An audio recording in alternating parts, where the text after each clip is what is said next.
Welcome to the Black Box of Media, brought to you by Ultimate Edge Communications. I'm your host, Aleisha McCall, and this is episode 3.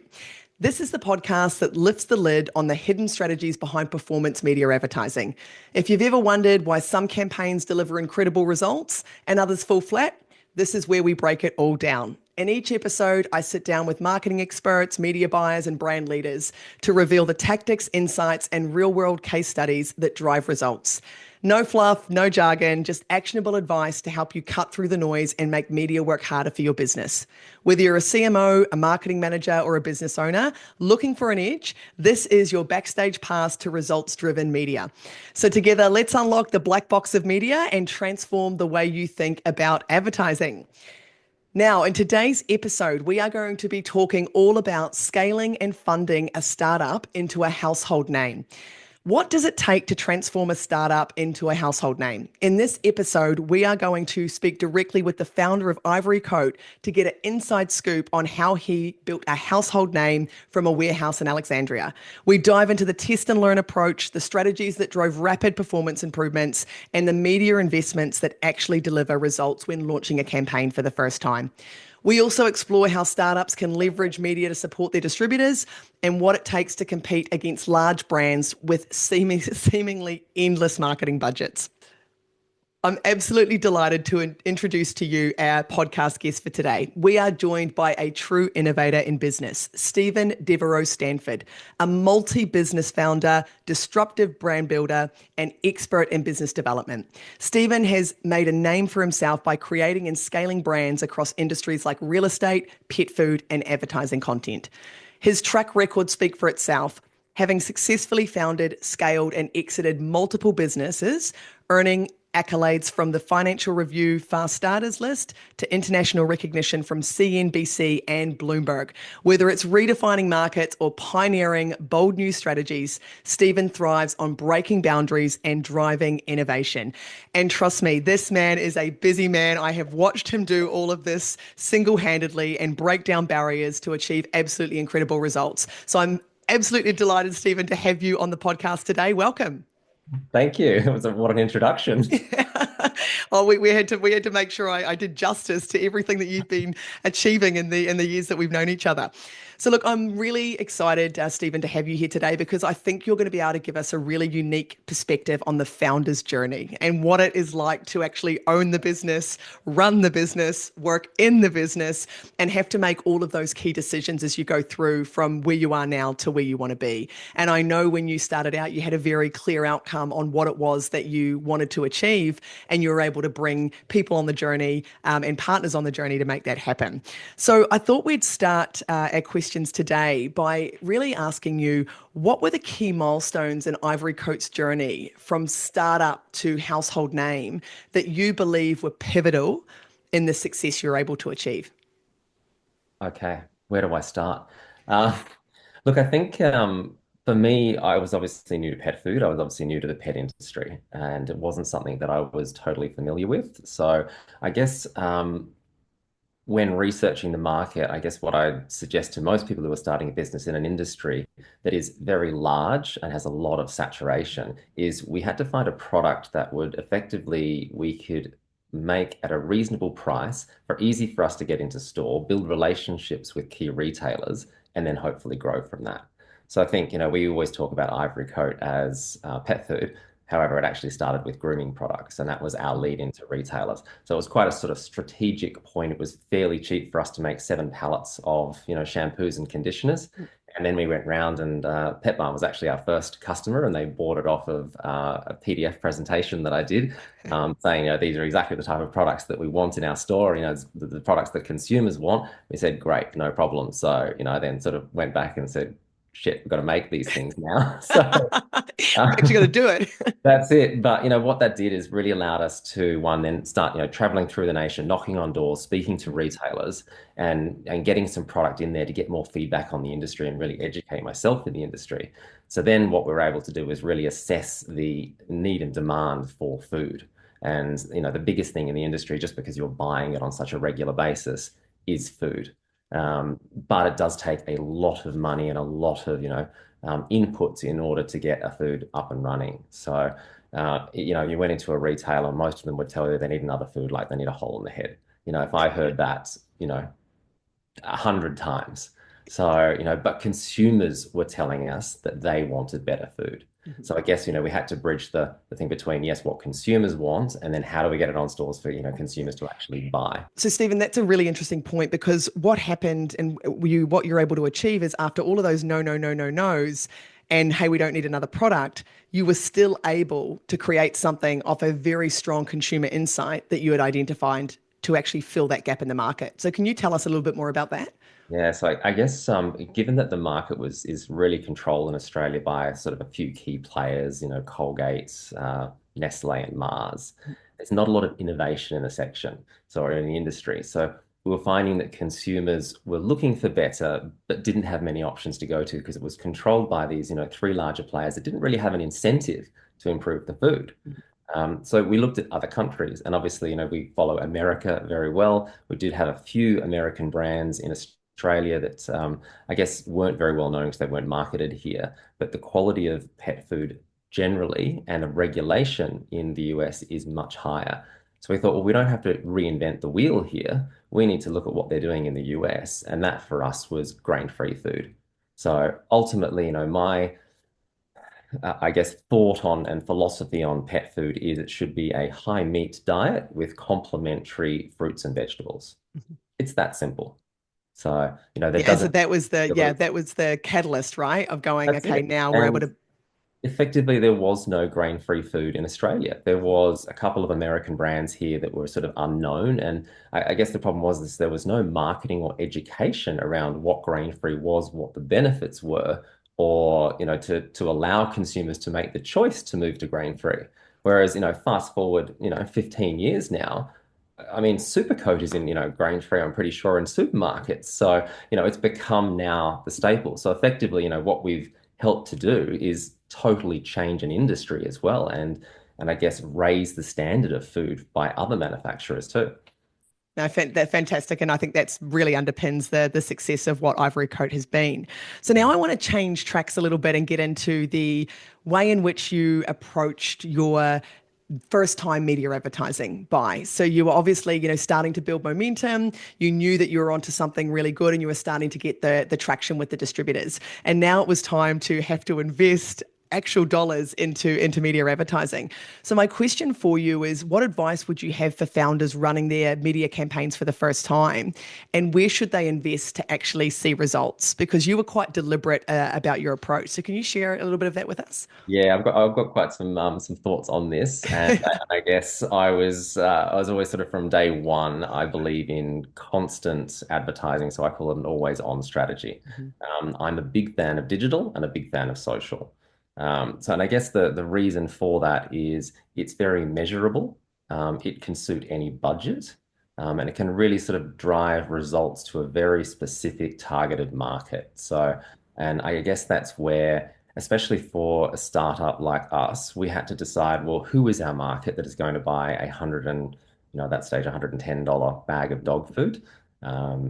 Where are they based? Why are they buying it? What is their buying cycle? And then really try and target into that because, they weren't buying it from a supermarket. They weren't in a supermarket every, couple of days. So Mhm. we had to drag them into a pet store to be able to buy a new product. Yeah. It So was I an guess, extra that stop on their trip, right? That they had to go and take to pick correct. up the grain-free food. Yeah. So I guess, look, I'm relatively savvy when it comes to digital. And in other businesses, in my real estate businesses, we'd obviously use digital marketing a lot as well. So I really believe that, founders and entrepreneurs and marketing managers need to actually get in the back end of themselves to start. We started originally with a few $100s on digital. And I truly believe that's all you need to begin with, because effectively what you're doing is just testing and learning. So ultimately, we wanted to see which markets we were getting a reaction from, what the consumer feedback was, and then looking at the data for conversions as well. So, how is that happening? What type of conversions? What was the click rate? How do we get our cost per clicks down? And just, I guess, understand a few things before we went to an agency, because I think it's really important to, one, know your market first Mhm. because the agency doesn't need to, you should know that first. Um, but, And that was what was really interesting was when you came to us. I mean, we met, at a business conference, probably when you're about 2 or 3 years in. And I could very much, when we first started having a conversation, I could sense this guy has done his research. He knows what he was talking about because you could already very much start to get a sense of what was driving traffic to your website, how people were actually engaging. And then you were in that process of creating that full feedback loop of, okay, well, how do I make what I'm doing at the front end tangible and deliver real results at the back end? So when we came in to start looking at those campaigns, because of your mindset and where your head was at with the digital first approach, which was what we were recommending to get some initial data in. And what I did notice is, especially when you are starting out as a founder or in a small business that you're going to scale up, the data that you have available to you is obviously a lot less than what maybe one of the major companies would have. So that collection of information to understand what works and what doesn't, who we're going after, why we're going after them, even when we broke it down to interest-based demo geographic targeting, you already had a very strong sense of that. So as we went on that journey, obviously we started off with just some Google and some Facebook advertising at the time to get that initial momentum. At what point was it that you started to build confidence, and what were the indicators of that started to give you that confidence to go, right, now I want to keep growing or keep investing in this digital space? Yeah, for us, it was about, I guess, retailers. So the model for Ivory Coat was distribution through distributors and retail stores. So we didn't actually sell to an end consumer. So we had to sort of work out what that was. So for us, I guess the key metric for the brand success was to, one, sell it into retail stores. So effectively, a lot of our advertising, although it was to consumers to build the brand to buy the product, it was also focused around the retailers. So, and that's what we talk about, before we came to you as well. I remember every time we got a retailer on, we would do some geo-targeting for 5 kilometers around the store, so that not only would consumers know that the product is in the store and hopefully come in and purchase it, but the retailer knew that we were supporting it as well. And then obviously, as people start to then ask for your products in other pet stores, then you'd be able to get your product in and it starts to roll. Then we sort of decided, well, okay, we need to have our product within sort of 20, 30-minute drive from a consumer. So then when we sort of, especially with the major cities, Sydney and even some regional towns like Newcastle, when we had enough retailers that we felt sort of saturated a market or covered enough, we could then move to spending a larger budget and going more of a blanket marketing campaign too. And So, that was the interesting point, because even at that point, while we had a larger geographic targeting across each of the areas, the key areas that you're selling into, whenever there was a new launch of a new retailer coming on board, they got that extra support within the campaign. Or if we needed to up weight, and I remember I remember those big reports we had, was that if we needed to up weight certain support around retail locations, it was easy enough to just add that extra budget in to give them the love and support to make sure that that's the traffic was exactly it. going in. And I think the thing is that, obviously when starting out and you're putting product into or getting product into stores, you're never going to have a perfect distribution, especially of such a fragmented country like Australia. So, we definitely had clusters where we found that it was being supported more. We obviously had a very Australian angle on our food, we're very causal for our Outback Give Back sort of programs.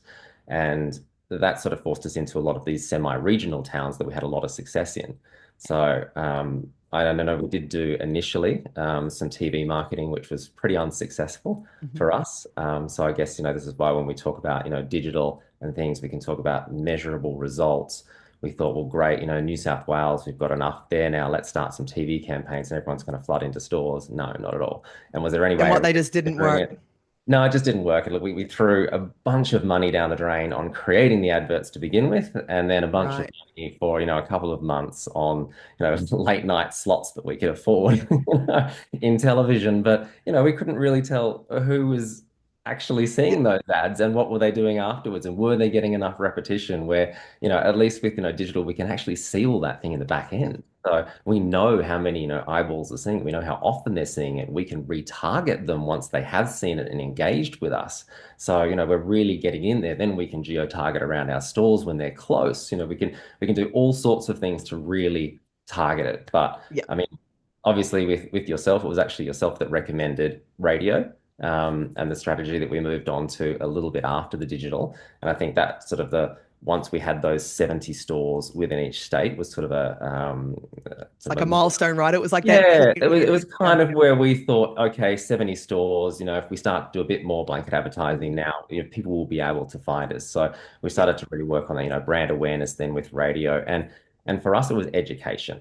So we knew we had a good product. We knew that it was really well received with consumers. But the most expensive and I think the hardest thing to do in marketing when you're breaking into an industry is to educate consumers because it's just, Because you it's had to change minds. You had to win. correct, Not only did you need to win over hearts and minds, you needed to change them.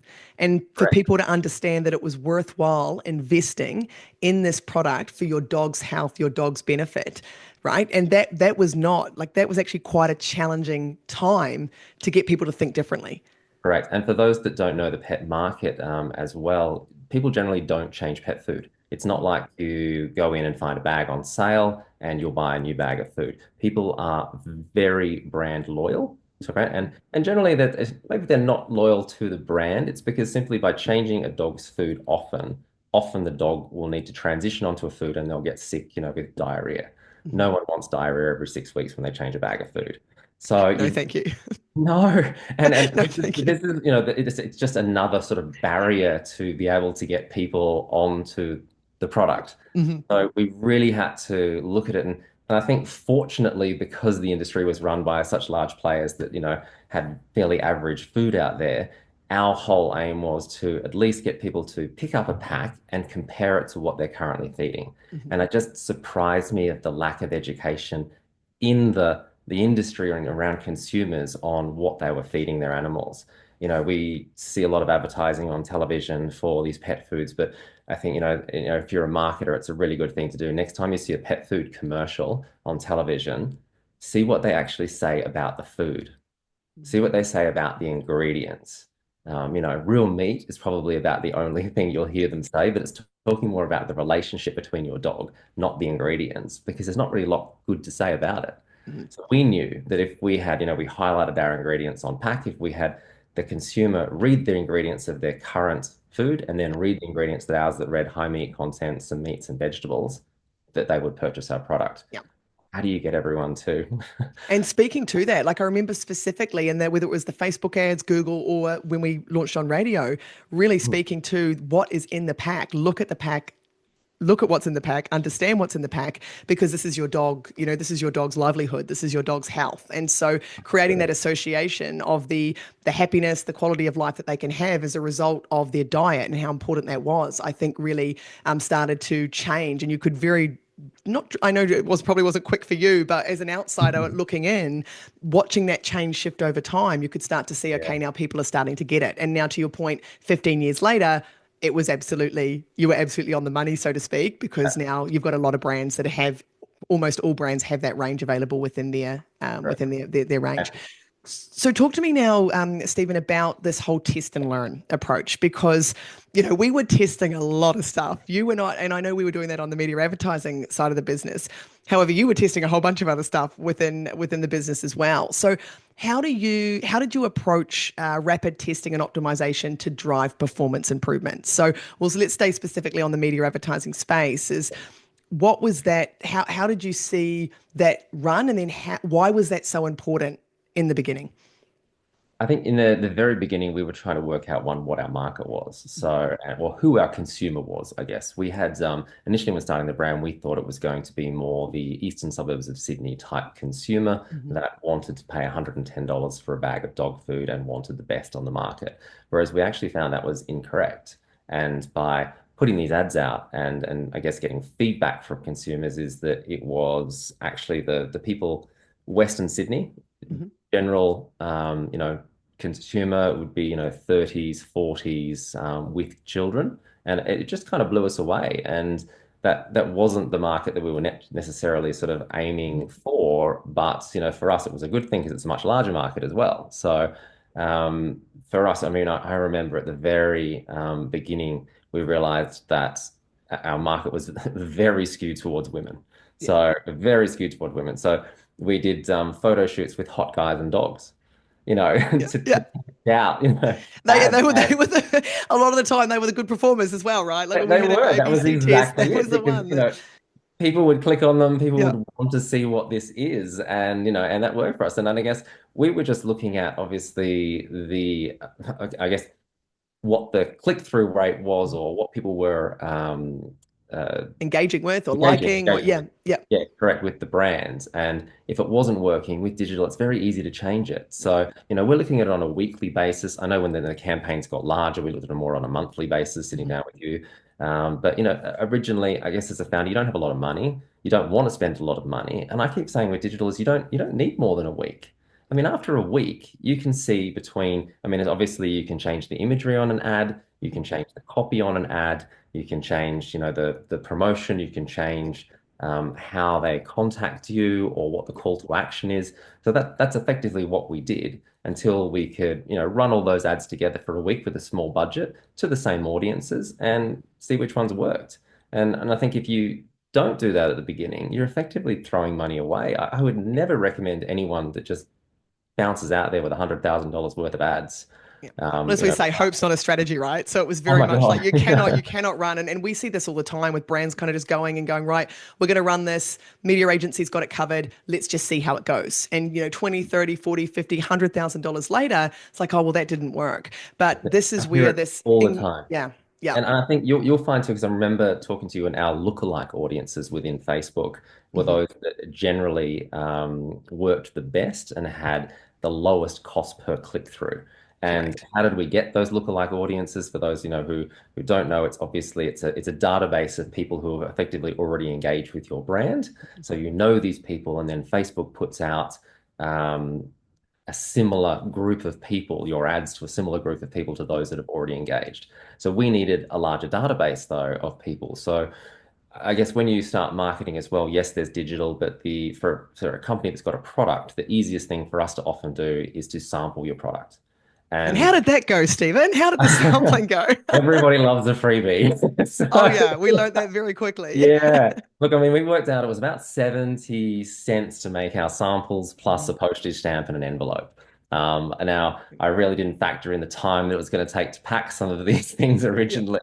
But I guess what we needed to do was to collect people's details. And because we don't sell to the consumer, we weren't getting sales. So we needed some way to collect their details. So that was to jump onto our site, order a sample from us. We've now got their geographical location and their details so we can not only advertise through EDMs and keep them updated to hopefully, again, touch base with them within that 6 week cycle of them buying pet food to get them at the right time. But then use the data that we've got from their email addresses in the back end of Facebook to create these lookalike audiences that really worked for us. Correct. And that was one of the most effective strategies was taking them after they had received the sample, uploading that database, which we can now automate, but uploading that database into the Facebook platform so that when they were hitting their next cycle of that 6 week cycle, we were right there for them in their geographical location to say buy at X retailer.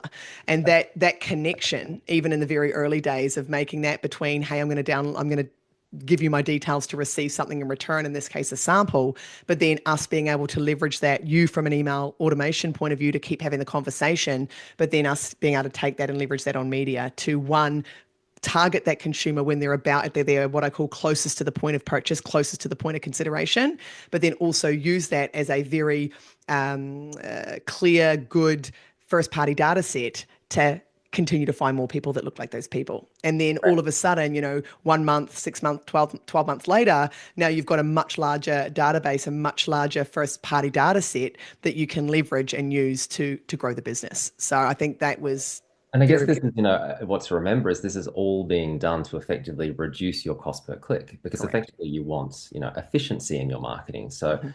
by the time we were spending, $100,000 a month on marketing, our marketing was a lot more efficient than when we were spending $5,000 a month on marketing. So, with that database too, there was also, because again, we're a brand that needs distribution, we've now got people's addresses because we've sent them out. So we've got their postcode. So what we could also see is, well, where are people living?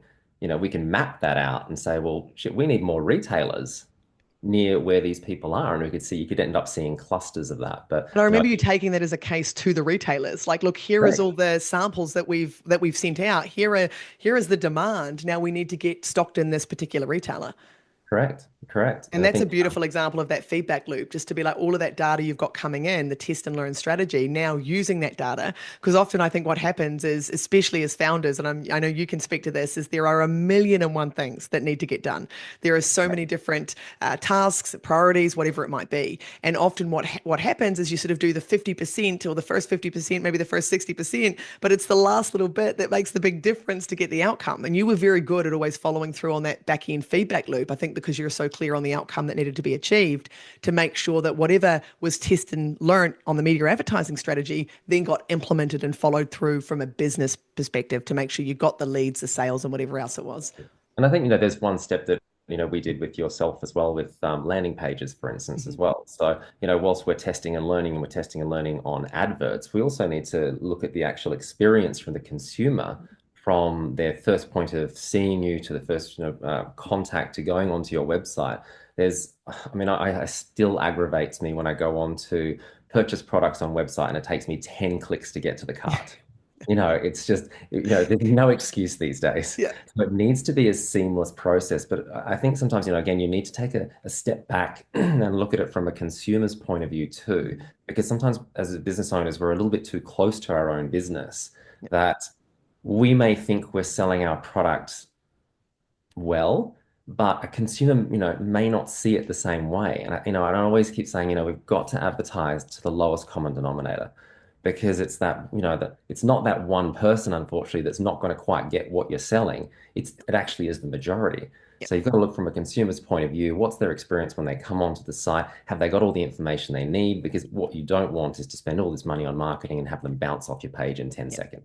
You know? Absolutely. And I think one of the strategies that were very effective was obviously just tapping into this whole relevancy with Google, right? So we knew that when we were doing the Google advertising, if we had the right ad and that ad then matched what was on the landing page and there was authority, relevance, and trust, I mean, we started at quite a low quality score with I was Google. I going to think say, it I was remember you below and the 5. score. You and the score. Yeah. We kept monitoring that score, right? Yeah. It was low, below 5 of that. And so we were overpaying on our CPC. But by quickly optimizing the ads, but then also optimizing what was on the landing page, and we were able to improve that to get that up to an 8.5, which significantly, because for every level you go up, you get a discount from Google on your CPC. So that was extraordinary in terms of getting efficiency in the media budget before we then added radio and other offline channels to further amplify the brand experience. Correct. Awesome. Okay, cool. Now let's talk about, well, I know we've touched on distributors, but let's just talk about how, because you've mentioned a few different things, but how do you think startups can use media advertising specifically to help distributors succeed and then boost overall brand growth? Because you've touched on a few things in this episode already, but could you just give us sort of those Yeah. one or two pearls of wisdom that you believe are really important in making that happen? I think there's a lot of things that we often don't do as entrepreneurs or that we take for granted. And I think, a lot of people want to sell their product into a distributor. They think, brilliant, they've paid for the product. It's now sitting in their warehouse. It's their problem. We never thought of it like that. Ultimately, in the end, if someone purchased, the first 10 pallets of our food and it's sitting in a distributor's warehouse, we now need to give them the tools to be able to sell it not only into for their staff first to understand it so they can sell it, give Mhm. them the tools to sell it into the retailers, and then give them also the confidence and the materials for the retailer to sell it onto the consumer. So, that there's a real step there. And I think, even if the distributor does, through their relationships, get it on the shelves, you can never expect or be arrogant that your product is just going to sell itself. I think it's one of the biggest mistakes that people make. You have to support the retailer, but the problem is people forget about the distributor in between.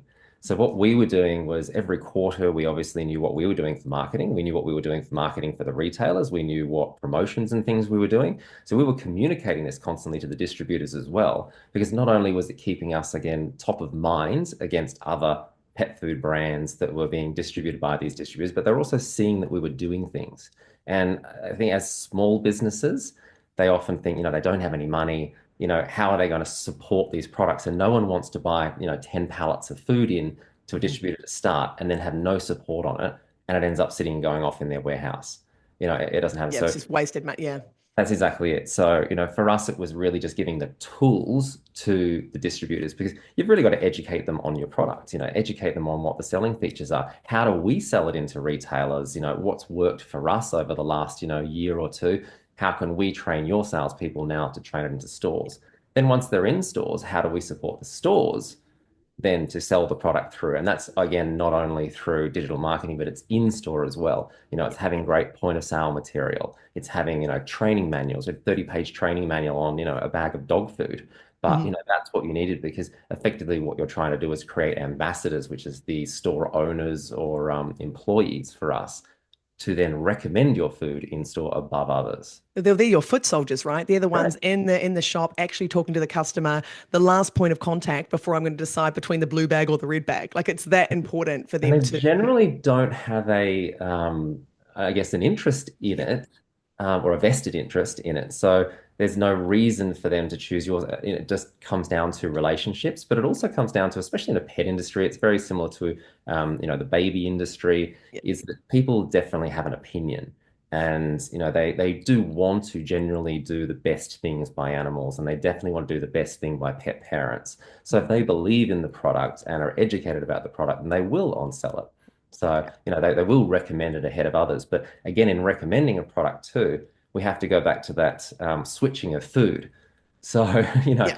it's a little bit of a, Yeah. so, How do you, yeah. It's the yeah, mindset change because it always comes back to the mindset shift. And I know correct. even when we were doing, like when we did those major radio advertising launches, what was really great, you always went and told each of the distributors or the retailers, hey, this is what we're doing. This is where we're doing it. This is the amplification. And because we're able to get a lot for a little, we're able to get a lot more leverage. So it was a low budget, but a lot more leverage to be able to go out there and say, hey, look, we're doing X $100,000 of media advertising specifically on radio. This is what it's going to promote, just to give them that extra boost to then hype up the energy to get them focused on promotional period. Let's sell this in store, because often that was attached to a promotional period just to create that extra momentum to say, right, let's now go and really focus on increasing these sales. Correct. There's also something there too, is where distributors and retailers generally don't like to have sales. Well, they do like to have sales and discounts, but I Mhm. guess what it does, it generally comes back to the manufacturer to pay for that. And we were very sort of anti-discounting our product because we wanted it to basically stay at a reasonable price for consumers. So then we Mhm. had to look at ways, well, how can we maybe value add? And that's where we had our treats products, which was effectively a bit of a loss leader for us. It's like we didn't make, you might make 50 cents or, a dollar off a pack of treats. But what it did was enabled a 9.95 purchase for the brand, for them to be able to sample them. They're really palatable because they're treats. Dogs love them. And then they go, okay, great, they're food. But it allowed Mhm. us to package it up in stores as well and start to market, okay, buy a bag of food, get a free bag of treats.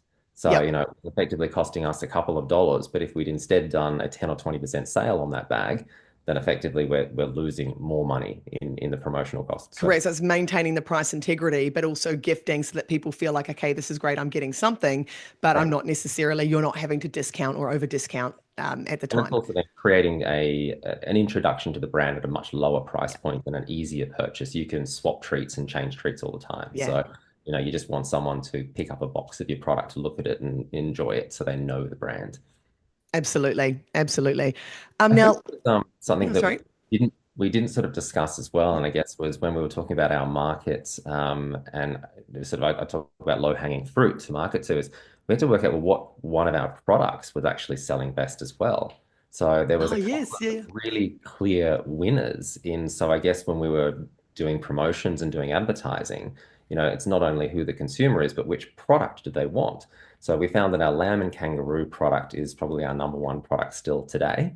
However, when we first started, 70% of our sales at one point was actually puppy food. So what, that was saying to us was that we were actually getting new consumers onto dogs. So, when do people do the most research about food? When do they, look at what to feed their dog? It's at the very beginning stages of getting a puppy. And they're either generally steered towards one of the commercial brands from their veterinarian, or they've done their own research online and discovered what a food is and then come to our brand.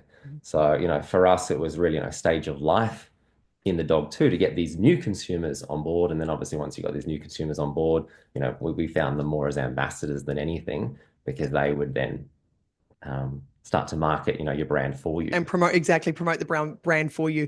And People then that, love to talk about their dogs.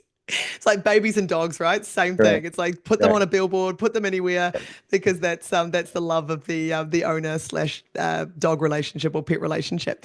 But no, that is there's a brilliant message in there, because when you're able to extract those insights with that kind of clarity and then use them to your advantage, because I remember we were changing the packaging on a lot of those ads quite frequently as we got these insights to say, actually, this is the bag that's going to generate the most clicks, or this is the bag that's going to generate the most, initial inquiries.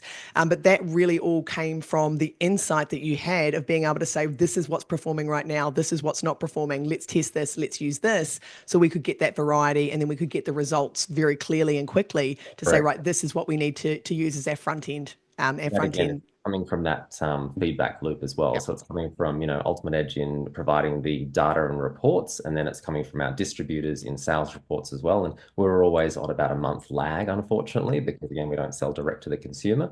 So we have to sort of correlate last month's marketing with last month's sales. An Um, overlay, yeah. correct. And But that's the whole piece. And we talk to businesses, founders, marketers all the time about this, is that the one thing you have to have in place is the sales process, the steps that someone goes through in order to spend a dollar with you.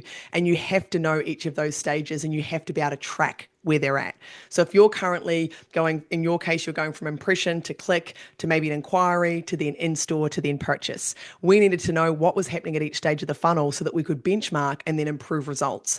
But that took both qualitative and quantitative input from both sides to be able to draw those insights and then significantly increase the conversion at each step of the process. correct. Because what people forget when you've got a 6-step sales process, let's just say, there's an opportunity to improve performance at every single stage. And if you're not Absolutely. optimizing each of those stages, then you're Absolutely. leaving money on the table, or the Correct. leaky bucket, there's money falling out of the bucket. So that really is a brilliant insight, because it's the feedback loop that is what brings it all together to inform and to provide the insights to make the improvements. And often it's the 1, 2, 3% conversion increase that makes all the difference. That's it. And I think, the mistake too that people might make is to treat all audiences the same. And, pet consumers in Victoria don't act the same as, pet consumers in New South Wales nor in regional towns. Mhm. So, you can't look at it as one blanket either. And then that's the great thing with digital, is that you can regionalize it, by postcode. So, you can really then target, your ads and optimize them to a particular area. I mean, it's not like you run one ad across the country. So Totally. And don't even with recommend that to anyone. you heard it here first, ladies and Please gentlemen. don't. Do not That's do that. lazy. Do Don't not take do the that. lazy way out. So Yeah, and it is sometimes it can be easy to do that, and I think that we're just one of the other points is really around when you are clear on the stages of the funnel in which you need to target. So for you, it was very much awareness, consideration, and intention, because the conversion took place in store or in the retail store. Was really making sure that if we're having an awareness conversation and we are going out to an audience for the first time, well, we can't be talking to them too much about specific about our product and specific about price and specific about where to get it. We had to create that love and that aspirational aspect and the value of the product to win over the hearts and minds. And so matching the media strategy to the awareness, consideration, and intention targeting with the messaging aspect of awareness, consideration, and intention was what we really started to get some incredible results from. Because if we're having, it's like if I ask you to come to my birthday party when I first meet you, you're like, whoa, that's way too much, right? Because hang on, I don't even know who you are. Now you're freaking me out. But if we have a drink, we have dinner together, we start chatting, and I say, hey, you know what? You should come to my birthday party next week. It's going to be awesome. You're thinking this woman's still a little bit crazy, but hey, I'm going to go to her birthday party. It's no different with the media exactly. advertising I always approach. just think that set 7 steps or 7 touches to, to sort of build trust in a brand. And, they don't all have to be on digital, but, digital plays a big part of that because we live our lives, digitally these days. So, But you and but your team really sat down after each meeting. I remember we had just come off the reporting. You guys sat down and you went, right, where are the improvements? What conversation do we need to have at each stage of the funnel to map that out? And I think a lot of brands, or maybe a lot of businesses, when they're in that scale up phase, can often underestimate the importance of that. correct. Because I think my question to you was always what is working, Yep. but also what is not working. And that's what you need to be asking as well. So And that second question was the more important one, right? correct, Yeah. because it's great to know what's working so that you can funnel more money in that direction. But you've got to find out what's not working as well, because again, it sort of comes down to that leaky bucket. You've got one of those steps in the process that isn't optimized, and you are effectively losing sales and consumers, and you may not see it, and sometimes you may not see it for weeks or months either, and that's the difficult thing. Whereas at least digitally, you can see it quickly. Obviously, for us in sales to a retailer, there's that giant lag. So if we got it too far wrong and ended up spending a bunch of money on it, then Yeah. effectively we would just end up seeing it in 2 months' time where it's way too late. Can you give our audience just some context on that whole willingness to fail? Because you really stepped into everything that we were ever discussing or any campaigns we were looking at, and you wanted to get to the bottom of what wasn't working, why it wasn't working. And then you had this real willingness to just fail quickly and get on with it so that we could make the improvements. Can Yeah. you talk to, Fail fast is, I yeah, guess, what I'd say. And but I guess, I mean, there's when we talk about that too, it's an educated fail fast. yeah, yeah, It's not willy-nilly. We're sort of making decisions, based on a number of factors. But yeah. I guess you have to try new things. Mhm. And I guess businesses that don't evolve with their consumers and stay stagnant, lose market share. And I get it's no different to a brand at the very beginning then. We're trying to gain market share. So we're trying to work out from our consumers what is it that's going to gain that market share the most, what's going to resonate the most. You have to try new things. And like our, half-naked men holding dogs, Yeah. it's a little bit out It there, looked good. but that's it. And to be honest, it worked. Yeah. I Yeah. mean, once sort of, I guess we evolved the brand a bit more. We became Sure. more of an Yeah. educational process, but we just had to get some clicks and data It was like first. get some traction. We've got to have people click on the website to know what to do next. If you've got no one That's it. clicking, that's your first problem, right? So it's like, how do Yeah. we get people to click and go through? That's it. And I think we sort of always took feedback from consumers. And the biggest thing, the original sort of tagline for Ivory Coat was Australian as the farmers we support. And consumers really loved the angle that we were at. I guess they generally like to support the underdog in things. They like small businesses.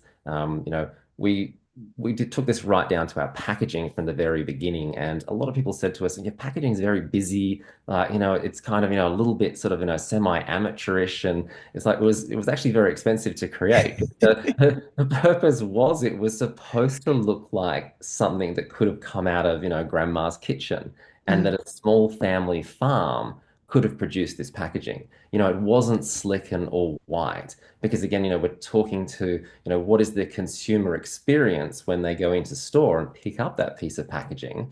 They've got, our packaging, which had some hessian, had lots of fruits and vegetables on the front, key points and drivers for protein. And then you've got, a white bag with a logo on it, and some key scientific reasons. And I guess we sort of always put it down to as that warm, fuzzy feeling is you could quite often go into or a pet parent would go into a pet store and buy a bag of commercial food that their veterinarian told them to buy, and they'd walk out feeling like they did the right thing, Mhm. because they're doing the right thing for their pup. The veterinarian says there is, but when someone was buying a bag of Ivory Coat, we knew that they just got that warm fuzzy feeling because they'd made the decision themselves. They'd come to the right conclusion based on education that we'd put out there, and they were also then helping the Australian angle of things as well. So, we started a program called the Outback Give Back. Mhm. And what that did was effectively for all the bags that we sold, we would donate money towards stock feed to Australian farmers. So we'd always actually done it from the very beginning of the brand, but it just wasn't something that everyone was so aware of. So we Mhm. really needed to, I guess, amplify that too. And that's where, we named it the Outback Give Back. And it was effectively, feed your dog, help a farmer.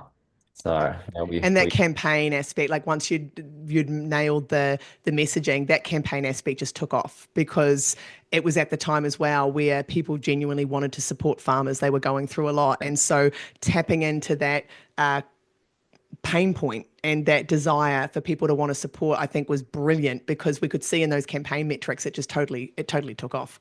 Yeah, and I think for us the the cost of doing that was nominal over the cost of having to educate people on choosing a brand as well.